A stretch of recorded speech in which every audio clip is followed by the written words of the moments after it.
you mentioned now phase two, which is pretty much love bombing and like periods of strategic indifference. Now, this is a really powerful hot and cold game, pretty much, right? Because you give them a lot of love and then you become distant. You give them a lot of this can confuse a lot of people and bring doubt into their mind. And it can also, like result in people feeling guilty for having negative thoughts towards that narcissist because of all the love bombing, right? So can you tell us how this hot and cold game works and what exactly these two strategies really do to do to a person and how it gets played out? Right. Well, you kind of described it well, like, and Mm. especially for what we mentioned, if you are insecure, right, and somebody approaches you and starts like giving you so much attention, and then disappears, he's poking your insecurities, he's poking your weaknesses or your lack of confidence. So that actually creates more interest because, and in general, love bombing creates the highs and lows on the chemicals that we produce. So it creates an addiction.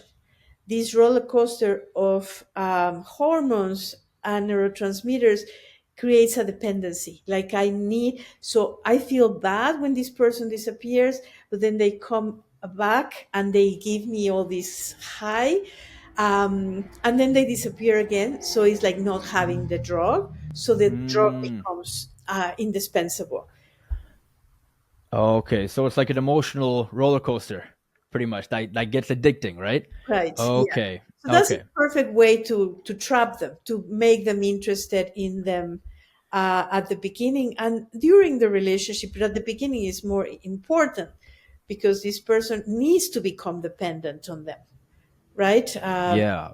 Besides the love bombing or disappearing, they also, and maybe that's the next phase, they start cutting resources that the person had. So Huh. friends or like close relationship with the family or with the work, or they try to cut them for the person to have less resources and become more More dependent. dependent.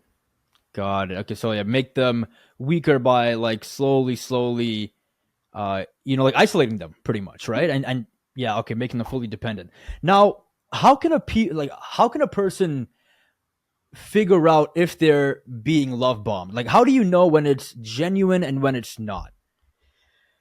That's what is very difficult to do. Yeah. Right? Very. How do Yeah. you know? Because the interesting thing that, as I said, a narcissist is not an evil person. A narcissist is really a needy person. Bottom line is that it's needy. They don't trust themselves well. They know that they are using these strategies, but they are not 100% in control of what they are doing. They just know they have to achieve those things because those needs that they didn't have met, right? They did. So they are love bombing, not 100% with bad intention. Mm. Is that they learn that that's how they are gonna get what they want if they put a lot of effort on it, right? So they show interest and they have interest. It's not that it's completely fake.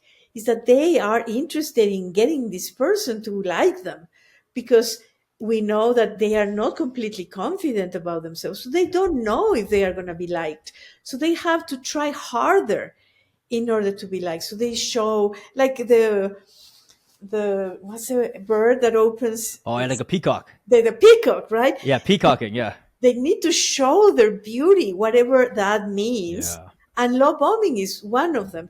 With words, with gifts, with intelligence, somehow they are showing those qualities that they everybody appreciates about them. So that's what is not completely fake.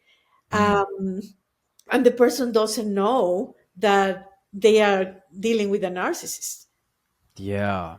Yeah. They are actually seeing a beautiful person trying hard to be liked. Uh huh.